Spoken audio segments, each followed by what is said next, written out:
Vote देने की कृपा करेंगे। हमारे जितने भी सबको सबसे पहली बात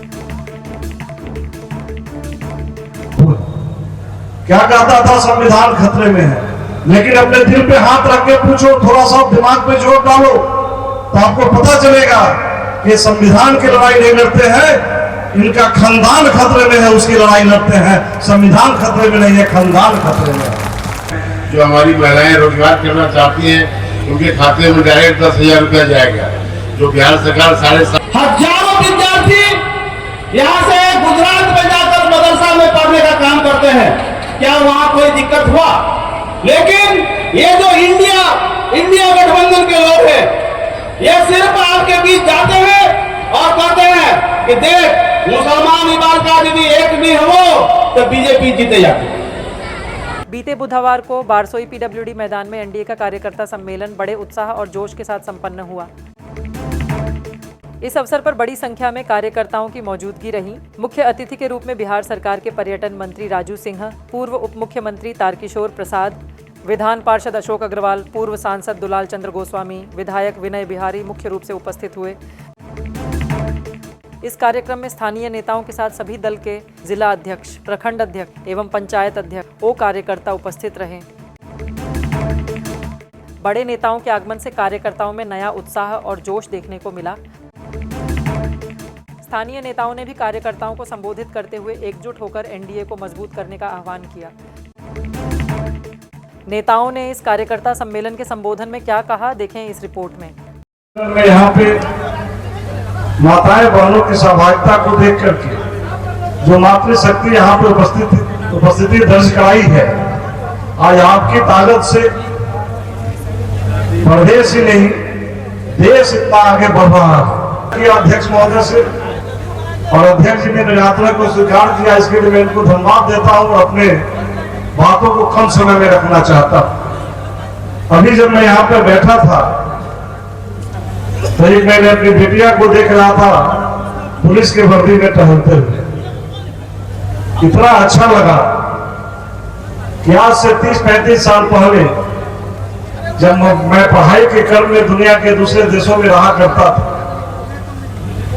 यहाँ से 7 समुद्र पार जब मैं पढ़ाई करने गया था, उस समय जब वहां के बच्चियों को देखता था साइकिल चलाते हुए, गाड़ी चलाते हुए और विभिन्न तरह के कामों को करते हुए जो मर्द लड़के करते थे, और वो जमाना था जिस जमाना में हमारे यहाँ लड़कियां मैट्रिक पास करती थी और बाप माँ दोनों सोचने लगते थे, भाई भी सोचने लगते थे कि जल्द से जल्द इसकी शादी कर दी जाए।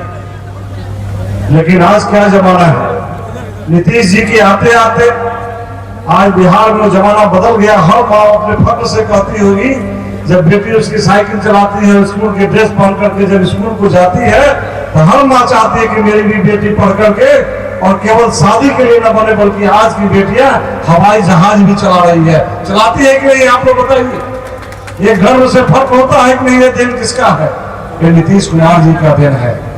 आज हिंदुस्तान का मुखिया नरेंद्र मोदी जी का दिन है। नरेंद्र मोदी जी के समय में आप देखिए क्या होता था। मुझे याद है 1990 के दशक में जब मैं अपने देश से बाहर था, दुनिया के लोग मुझे किस नजरों से देखते थे। इंडियन पासपोर्ट को देख करके, चाहे वो इंग्लैंड लंदन की धरती हो, चाहे वो अमेरिका का धरती हो, जर्मनी का धरती हो, हम लोग सब जगह जाया करते थे स्टूडेंट फ्लाइट में। इंडियन पासपोर्ट देख करके साइड में रखा जाता था। आज वही हिंदुस्तान है, केवल मुखिया बदला हुआ। क्या होता है, आज इंडियन पासपोर्ट देख करके आपके लिए रेड कारपेट बिछती है। आज दुनिया पांव पकड़े बिछाए हुए, 50 देश आपको बिना वीजा का एंट्री दिए हुए। जिस तरह से पटना से दिल्ली, पूर्णिया से कलकत्ता जाते हैं, उस तरह से आप दुनिया के दूसरे हिस्सों में जा रहे हैं। ये नरेंद्र मोदी जी का देन है, ये नरेंद्र मोदी जी का कमाल है। जो भारत पहले क्या दौरा रहता था, आप देखते थे कि हम लोग हमेशा मीडिया में, न्यूज में यही सुनते थे, आतंकवादी घुस आए हैं, आतंकवादियों के साथ बॉर्डर पे लड़ाई हो रही है, हमारे देश के अंदर घुस करके आकर के लड़ाई कर रहे हैं। लेकिन आज अगर आतंकवादी इक्का दुक्का हमारे देश में घुसते भी है, कोई काम करते भी है, आज वही नरेंद्र मोदी है कि उनके घर में घुस करके मारता है और उसका जवाब देता है। हिंदुस्तान जवाब देने वाला देश बन गया है। आज हिंदुस्तान सहने वाला देश नहीं बना है। ये सब आपकी ताकत से हुआ। तो आज यहाँ पे किसी कारण से पूर्व में हमारे भाई थोड़ी वोट से पीछे रह गए लोकसभा के चुनाव में और विधानसभा में अभी समय आया देश को मजबूत करने के लिए, प्रदेश को मजबूत करने के लिए, मातृशक्ति की बढ़ावा के लिए जो सरकार काम कर रही है। मैं पूछना चाहता हूं, माताएं बहनें बैठी हुई हैं, लोग आते थे पहले बोलते थे आपके बीच में आकर के संविधान खतरे में, चाहे वो देश का पप्पू हो चाहे प्रदेश का पप्पू हो, दोनों पप्पू है। क्या कहता था? संविधान खतरे में है। लेकिन अपने दिल पे हाथ रख के पूछो, थोड़ा सा दिमाग पे जोर डालो तो आपको पता चलेगा कि संविधान की लड़ाई नहीं लड़ते हैं, इनका खानदान खतरे में है, उसकी लड़ाई लड़ते हैं। संविधान खतरे में नहीं है, खानदान खतरे में है। इनको बेटा भी मुख्यमंत्री चाहिए, इनकी पत्नी भी मुख्यमंत्री चाहिए, इनके परिवार का लोग ही चाहिए, लेकिन और लोग नहीं चाहिए। आज आते हैं माई बहन योजना की बात करते हैं, हम जीतेंगे तो 2500 रुपया कर देंगे। आपको मालूम होना चाहिए ये 2500 रुपया, ये 1500 रुपया, ये 2000 रुपया, ये बेरोजगारी भत्ता, ये वृद्धा पेंशन, ये गरीबों का अनाज, ये कहां से आता है? जब देश मजबूत होगा, देश में आंतरिक शक्ति मजबूत होगी देश की, देश का इनकम बढ़ेगा, तब जाकर के आम लोगों में पैसे जाएंगे। तो देश का मुखिया जब नरेंद्र मोदी है और देश की इनकम जब बढ़ रही है, तब न जाकर के 400 से 1100 हुआ है कि नहीं? 400 से 1100। तो देश जब मजबूत होगा, नरेंद्र मोदी जैसा नेतृत्व जब देश में होगा, तो 400 से 1100 हुआ है। और मैं समझता हूं 1100 से 11,000 होने में भी लेट नहीं लगेगा, जिस स्पीड में हिंदुस्तान आगे बढ़ रहा है। आज आकर के कोई आपके बीच में बोल जाता है 1500 देंगे, 2000 देंगे, 2500 देंगे, अरे तुमने होने वाला। और उसका उदाहरण है यही कांग्रेस की सरकार पंजाब में फंड भरवा रही थी कि हम लोग जीतेंगे तो ऐसे करेंगे। वहां पे आम आदमी पार्टी की सरकार बनी थी और उसके बाद में जहां भी कांग्रेसियों ने वादा किया, क्या कहीं पे एक जगह भी इस तरह का काम किया? क्या जब नहीं किया तो ऐसे वादों में नहीं पड़ना है। और मैं यहाँ के इस विधानसभा के लोगों से आग्रह करना चाहूंगा, आने वाले समय में हमारे जो भी एनडीए के प्रत्याशी होंगे, पांचों घटक दल के नेता, पांचों घटक दल के कार्यकर्ता, 5 कार्यकर्ता एक साथ जब मिलेंगे तो मुट्ठी बनेगी, और मुट्ठी बनेगी तो किसी को जवाब देने के लिए काफी होगा। आप लोग जवाब देने के लिए तैयार है ना? इस बार अपने एनडीए के कोई भी साथी यहाँ चुनाव करेंगे, उनको जिताइएगा ना? बहुत बहुत धन्यवाद।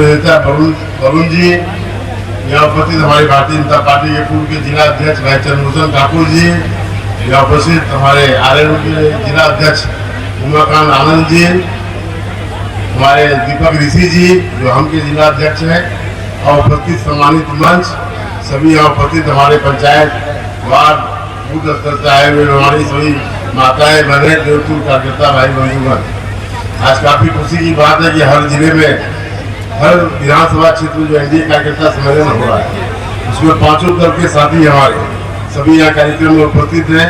हमारे पीएससी पंचायती राज के जनप्रतिनिधि उपस्थित हैं।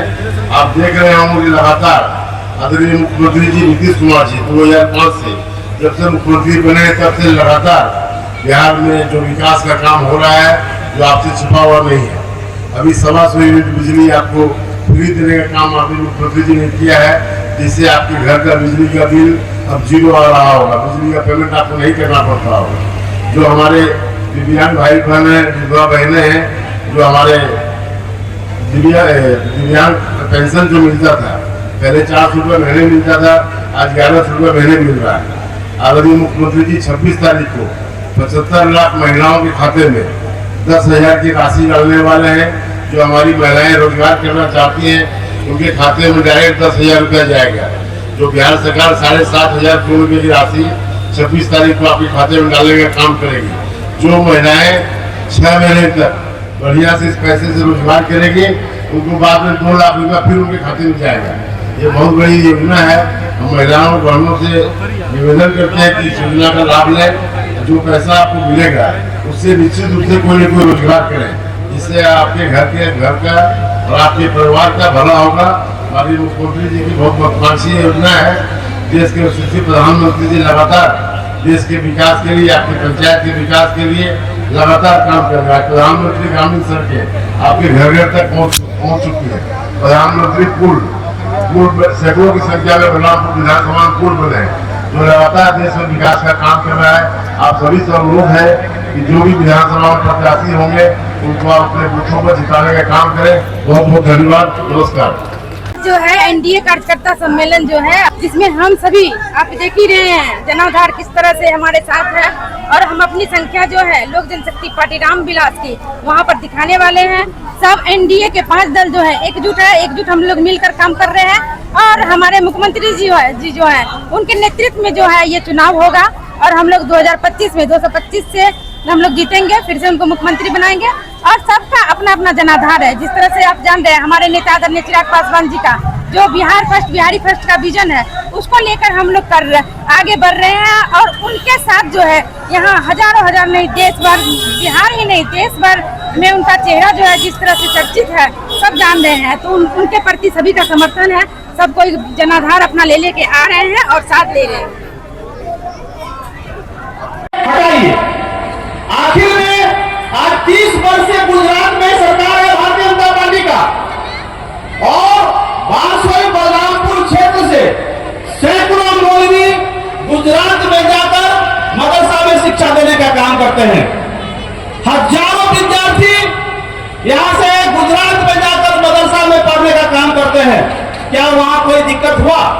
लेकिन ये जो इंडिया गठबंधन के लोग हैं, ये सिर्फ आपके बीच जाते हैं और कहते हैं कि देख मुसलमान इबादत भी एक भी हो तो बीजेपी जीते जाती। यह सिर्फ आप लोगों को डर दिखा के आज बारसोई बलरामपुर के विकास को पीछे धकेल दिया है। ये जो पिछले चार टर्म से हम लोग एक ही विधायक का एक ही परिवार से हम लोग देख रहे हैं, आज पिछले 20 वर्ष से यहाँ का जनप्रतिनिधित्व कर रहा है, किंतु वह व्यक्ति एक भी पुल, एक भी बड़ी सड़क, एक भी स्कूल, एक भी कॉलेज आपको नहीं बता सकता है कि वह उनके द्वारा किया गया है। उनसे पूछिए, जब वो आपके गांव में जाते हैं वोट मांगने के लिए, तो उनसे पूछिए कि आप 20 साल से एमएलए हैं, आप कौन ब्रिज बनाए? क्या पुड़िया ब्रिज आपने बनाया है? क्या गांजन का ब्रिज आपने बनाया है? क्या मैसाल का ब्रिज आपने बनाया है? क्या थुबर घाट का ब्रिज आपने बनाया है? या मोटवारी का ब्रिज आपने बनाया है? उनसे पूछिए कि वह कौन काम किया है। इसे हटाइए। आखिर में आज 30 वर्ष से गुजरात में सरकार है भारतीय जनता पार्टी का, और बारसोई बलरामपुर क्षेत्र से सैकड़ों मौलवी गुजरात में जाकर मदरसा में शिक्षा देने का काम करते हैं। हजारों विद्यार्थी यहाँ से गुजरात में जाकर मदरसा में पढ़ने का काम करते हैं। क्या वहाँ कोई दिक्कत हुआ? मैं पिछले 4-5 दिन में या पिछले जो 10-15 दिन से जो चुनाव का माहौल है, इसमें मैं मोबाइल में देखता हूँ, तो मोबाइल में जो हमारे यहाँ के जनप्रतिनिधि हैं, वो काली टोला चौक में हो या सुधानी में हो या जहाँ भी जाते हैं, सिर्फ एक ही मुद्दा है कि हम एनआरसी के खिलाफ बोले, हम सीए के खिलाफ बोले। तो क्या महबूब आलम के एनआरसी और सीए के खिलाफ बोलने से भारतवर्ष में एनआरसी और सीए क्या बंद हो जाएगा? आप उनसे पूछिए, वो आखिर में कौन काम किए हैं? आखिर में यहाँ के मुसलमानों को भारतीय जनता पार्टी से क्यों डरा के रखते हैं? उनसे आपको पूछने की आवश्यकता है। आज जो माननीय राशन कार्ड सरकार के द्वारा वितरण किया गया है, उसमें अगर 5 किलो प्रति व्यक्ति अनाज मिलता है, तो उसमें नरेंद्र मोदी की सरकार और नीतीश कुमार की सरकार उसको जात में बंटवारा नहीं करता है। वह हिंदू भी लेता है, मुसलमान भी लेता है। आज अगर आयुष्मान कार्ड है जिसमें 5 लाख रुपया आपका जो है इंश्योरेंस है, 1 साल में एक परिवार के लिए इलाज के लिए, उसमें मुसलमान भी लेता है और हिंदू भी लेता है। आज बारसोई बलरामपुर में आज हजार के परिवार में गैस का सिलेंडर गया हुआ है। आज गैस के सिलेंडर जब गैस का सिलेंडर जब भारत सरकार दिया तो वह जो हिंदू मुसलमान नहीं देखा। तो वोट के समय ये सिर्फ महबूब आलम जो यहाँ का विधायक है उसके बहकावे में आने का आपको क्या आवश्यकता है? ये आपको विचार करने की जरूरत है। आज अगर मुख्यमंत्री चाहते तो 1100 जो पेंशन किए हैं उसमें सिर्फ वो लगा देते कि यह सिर्फ हरिजन और अति पिछड़ों के लिए है तो मुसलमान उनसे वंचित हो जाता। लेकिन आज बिहार का मुख्यमंत्री 1100 रुपया अगर मान लीजिए पेंशन देता है तो सभी समाज के लोगों को देता है, चाहे हिंदू हो या मुसलमान, सबको देता है। आज अगर 125 यूनिट बिजली फ्री किया है तो सभी के लिए किया है, हिंदू के लिए किया है, मुसलमान के लिए भी किया है। इसलिए मैं इस मंच के माध्यम से आप लोगों से कहना चाहता हूं कि उनसे पूछिए कि आखिर में कब तक तुम बारसोई बलरामपुर में धर्म की राजनीति करोगे, कब तक तुम आपस में हिंदू मुसलमान को लड़ाने का काम करोगे। इसलिए इस बार हिंदू मुसलमान के चक्कर में हम लोग को नहीं पड़ना है, हम लोग को बारसोई का विकास के बारे में सोचना है। आज एनडीए की सरकार है, आज एनडीए की सरकार है तो देख रहे हैं 760 करोड़ में आपको जो है SS98 बन रहा है। लेकिन महबूब आलम कभी नहीं हल्ला किया कि खुरादार का भी ब्रिज बने। महबूब आलम कभी नहीं हल्ला किया कि जो है आपको बसलगांव और पटना जो 2 गांव को बांटता है उसका ब्रिज का काम करे। वह सिर्फ जो है आपको धरना प्रदर्शन करता है।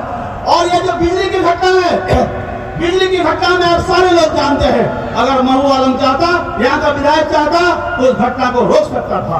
सरकार बिजली देती है और यहाँ का विधायक को मॉनिटरिंग करने का अधिकार है। वो आज तक कभी मॉनिटरिंग नहीं करता है कि बिजली का तार क्यों टूट रहा है। वो कभी भी स्कूटी वाले शिक्षण इंजीनियर को, जूनियर इंजीनियर को नहीं कहता है कि तुम बिजली ठीक से काम करो। लापरवाही बरतता है, वो देखने नहीं जाता है। सिर्फ उसके कुछ लोग ऑफिस में घूमते हैं। आखिर में क्या कारण है कि उसके कुछ नेता आपको आंगनबाड़ी के ऑफिस में महीना के 1 तारीख से लेकर 7 तारीख तक बैठा रहता है। ये आपको उसे पूछने का जरूरत है। इसलिए हम तमाम इस मैदान में जो लोग बैठे हुए हैं उनसे आग्रह करते हैं कि इस बार जात पात के चक्कर में हम लोग को नहीं पड़ना है। हम लोग को सिर्फ बारसोई का विकास के बारे में आगे सोचना है। बारसोई का चर्चित जाना पहचाना डॉक्टर कुर्बान अली द्वारा संचालित अतीक आई केयर सेंटर, जो पहले PWD मैदान के सामने रास चौक बारसोई में चल रहा था, जो अब अपना स्थान परिवर्तन कर बारसोई आबादपुर रोड गैस गोदाम के नज़दीक रास चौक बारसोई से सेवा देंगे, जहां पूर्व के भांति अच्छे डॉक्टरों व अत्याधुनिक मशीनों से आंखों का इलाज करेंगे। अतीक आई केयर सेंटर का नया भवन और नया जगह आपको नया अनुभव प्रदान करेगा। अधिक जानकारी के लिए स्क्रीन पर दिए गए नंबर पर संपर्क करें।